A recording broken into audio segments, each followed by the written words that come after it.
Hello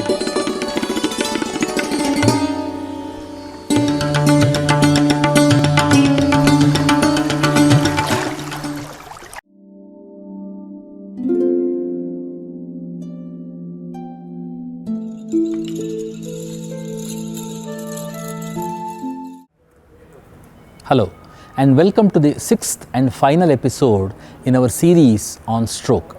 In the previous episodes, we understood about the definition of stroke, types of stroke, what are the risk factors that could contribute to stroke, what are the symptoms and how are they manifested, how does a doctor diagnose stroke in patients, and what are the treatment options.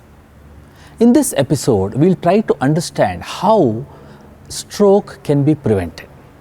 Come, let us meet our expert.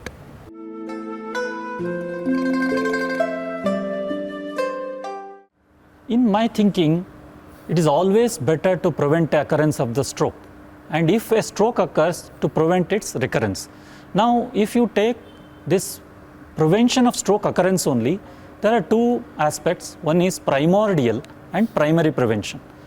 If we develop a healthy habits of regular exercise and good diet and avoiding all the risk factors like smoking and alcohol, we can prevent the development of risk factors like hypertension, diabetes, obesity and lipid problems.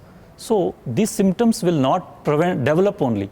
Supposing these develop also like hypertension, diabetes, obesity or risk factors, smoking, alcoholism, we can control them.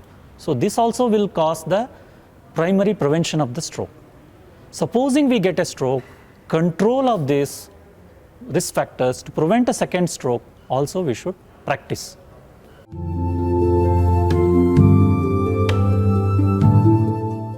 Supposing we think of a primary prevention, all of us should try to walk around 30 to 40 minutes each day, 5 days in a week.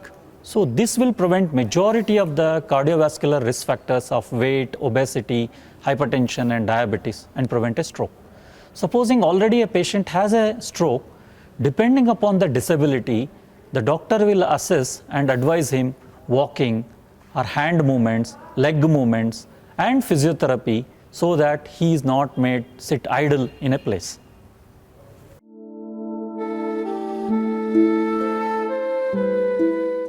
See, the diet depends upon our activity, our weight and our associated risk factors. We have to maintain our ideal body weight. So a balanced diet is most important to prevent the stroke.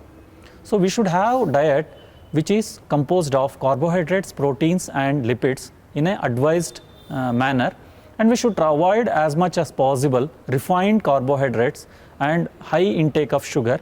We should take less of oily foods and we should maintain a regular salt balance in our diet.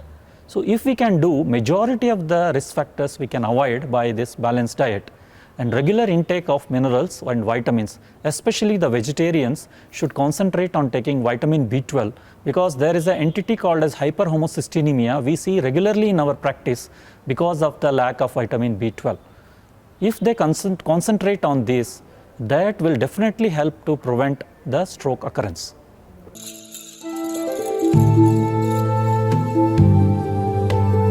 Yes, this is very important question. Now there is a type of hemorrhagic stroke called as venous stroke, which is very common compared to the Western countries in India, especially in Karnataka.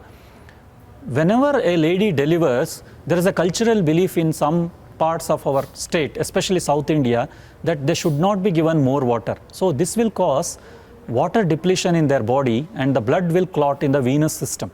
So this will cause a specific type of stroke called as cerebral venous sinus thrombosis. So pregnant women after the delivery should be given enough water for hydration. Now ladies also take some medicines over the counter which are available to postpone their periods for a cultural or some social gatherings. Majority of the time it may not cause problem, but in few of the unfortunate people, especially those who are having anemia, hyperhomocystinemia, again they may cause clotting of the blood and venous stroke.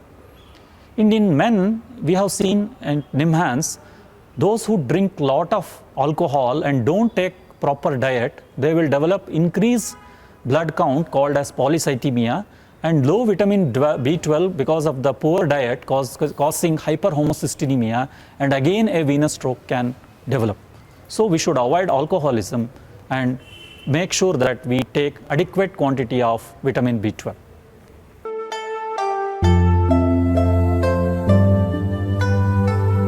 The stroke is the second leading cause of death, the commonest cause of morbidity in adult population, associated with various risk factors which are easily recognizable and treatable.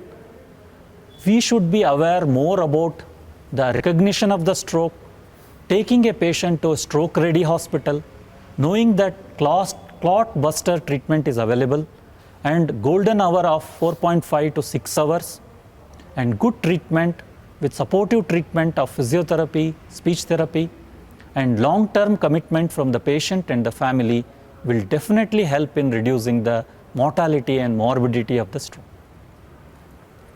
This concludes the final episode in our series on stroke.